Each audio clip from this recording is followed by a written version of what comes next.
प्रिय विद्यार्थियों, कक्षा 11 में आपका हार्दिक स्वागत है। हिंदी की जो हमारी पाठ्य पुस्तक है उसमें आरोह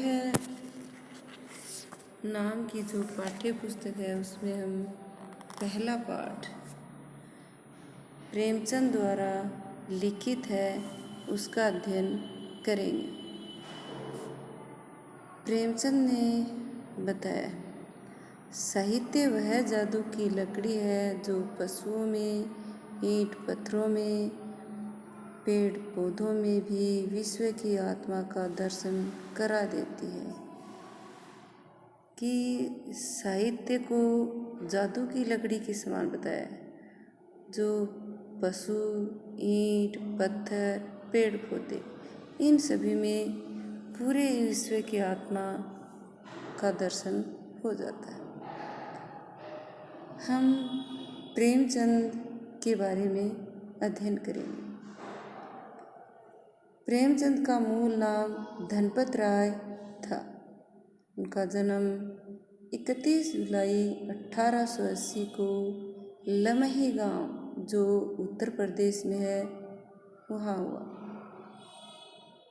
प्रेमचंद हिंदी कथा साहित्य के शिखर पुरुष माने जाते हैं, अर्थात हिंदी कथा साहित्य की उच्च कोटि के लेखक माने जाते हैं। कथा साहित्य के शिखर पुरुष का बचपन अभाव में बीता, अर्थात माना जाता है कि ये जब कम उम्र के ही थे तभी इनकी माता का और पिता का देहांत हो गया था। इसलिए अनेक अभावों का इन्हें सामना करना पड़ा। स्कूली शिक्षा पूरी करने के बाद पारिवारिक समस्याओं के कारण इन्होंने बीए किया, क्योंकि माता पिता का देहांत होने की वजह से परिवार की जिम्मेदारी भी इन पर आ गई। ये पारिवारिक समस्याओं का सामना करते हुए भी आगे अध्ययन करना चाहते थे। इन्होंने बीए तक की पढ़ाई की, अर्थात जैसे तैसे करके इन्होंने अपनी पढ़ाई बीए तक पूरी की। अंग्रेजी में एमए करने की इनकी इच्छा थी, लेकिन जीवन यापन के लिए, जिंदगी चलाने के लिए नौकरी भी करना जरूरी था। सरकारी नौकरी मिली भी, लेकिन महात्मा गांधी के असहयोग आंदोलन में सक्रिय होने के कारण इन्होंने त्याग पत्र दे दिया, अर्थात असहयोग आंदोलन में भाग लेने की वजह से इन्हें नौकरी भी छोड़नी पड़ी। जब 13 साल के थे तभी से ही इन्होंने लिखना शुरू कर दिया था। इनकी माता का नाम आनंदी देवी था और पिता का नाम अजायब राय था, जो लमही गांव में ही डाक मुंशी का काम करते थे। प्रारंभिक शिक्षा इनकी उर्दू और फारसी में हुई। बचपन से ही इन्हें पढ़ने में बहुत रुचि थी। इन्होंने 1898 में मैट्रिक की परीक्षा उत्तीर्ण की थी। फिर वहीं स्थानीय विद्यालय में ही शिक्षक बन गए थे। 1919 में बीए पास करने के बाद ये शिक्षा विभाग में इंस्पेक्टर के पद पर भी नियुक्त हुए। जब ये 7 वर्ष के थे तब माता का देहांत हुआ और 14 वर्ष के थे तब पिता का देहांत हुआ। इनका पहला विवाह 15 साल की उम्र में ही हो गया था, जो सफल नहीं रहा। ये आर्य समाज से प्रभावित रहे, जो उस समय बहुत बड़ा धार्मिक और सामाजिक आंदोलन था, उससे प्रभावित। इन्होंने विधवा विवाह का समर्थन किया और 1906 में दूसरा विवाह बाल विधवा शिवरानी देवी से किया। उससे इनके 3 संतानें हुई, श्रीपत राय, अमृत राय, कमला देवी, श्रीवास्तव। आधुनिक हिंदी कहानी के पितामह माने जाने वाले प्रेमचंद साहित्यिक जीवन शुरुआत से 1901 में ही हो चुकी थी, पर इनकी पहली कहानी सरस्वती पत्रिका में दिसंबर के अंक में 1915 में शोध के नाम से प्रकाशित हुई और 1936 में अंतिम कहानी कफन नाम से हुई।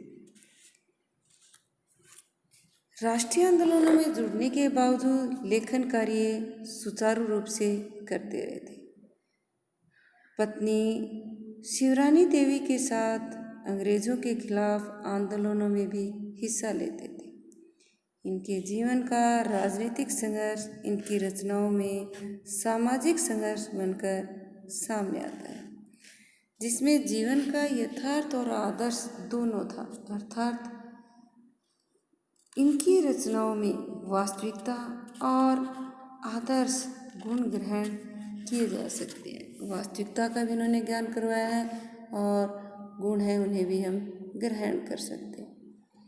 हिंदी साहित्य के इतिहास में कहानी और उपन्यास की विधा के विकास का काल विभाजन प्रेमचंद को ही केंद्र में रखकर किया जाता है। प्रेमचंद के निर्विवाद महत्व का एक स्पष्ट प्रमाण है। वस्तुतः प्रेमचंद ही पहले रचनाकार हैं जिन्होंने कहानी और उपन्यास की विधा को कल्पना और रोमानियत के धुंधलके से निकालकर यथार्थ की ठोस जमीन पर प्रतिष्ठित किया। यथार्थ की जमीन से जुड़कर कहानी किस्सा गोई तक सीमित न रहकर, अर्थात कोई किस्से हैं या कोई कथा सुना दी उन तक सीमित न रहकर पढ़ने पढ़ाने की परंपरा से भी जुड़ी। इसमें उनकी हिंदुस्तानी भाषा का विशेष योगदान रहा। उनके यहाँ हिंदुस्तानी भाषा अपने पूरे ठाठ बाट और जातीय स्वरूप के साथ आई। उनका आरंभिक कथा साहित्य कल्पना, संयोग और रोमानियत के ताने बाने से बुना गया, लेकिन एक कथाकार के रूप में उन्होंने लगातार विकास किया। पंच परमेश्वर जैसी कहानी तथा सेवा सदन जैसे उपन्यास के साथ सामाजिक जीवन को कहानी का आधार बनाने वाली यथार्थवादी कला के अग्रदूत के रूप में सामने आए। कहने का तात्पर्य है, सेवा सदन जो उपन्यास लिखा इन्होंने, उसमें समाज की जो तत्कालीन स्थिति थी उसकी वास्तविकता को लिखने वाले ये अग्रदूत सबसे पहले लिखने वाले माने जाते हैं। यथार्थवाद के भीतर भी आदर्शोन्मुख यथार्थवाद से आलोचनात्मक यथार्थवाद आदर्श ग्रहण किए जा सकते हैं, उसके साथ ही साथ आलोचनात्मक आलोचना भी इन्होंने की है कि विकास यात्रा प्रेमचंद ने ही की। आदर्शोन्मुख आदर्श की तरफ उन्मुख यथार्थवाद स्वयं उन्हीं की गढ़ी हुई संज्ञा है। अर्थात आदर्शोन्मुख यथार्थवाद उन्हीं के द्वारा ही नाम दिया गया है। यह कहानी और उपन्यास के क्षेत्र में किए गए उनके ऐसे रचनात्मक प्रयास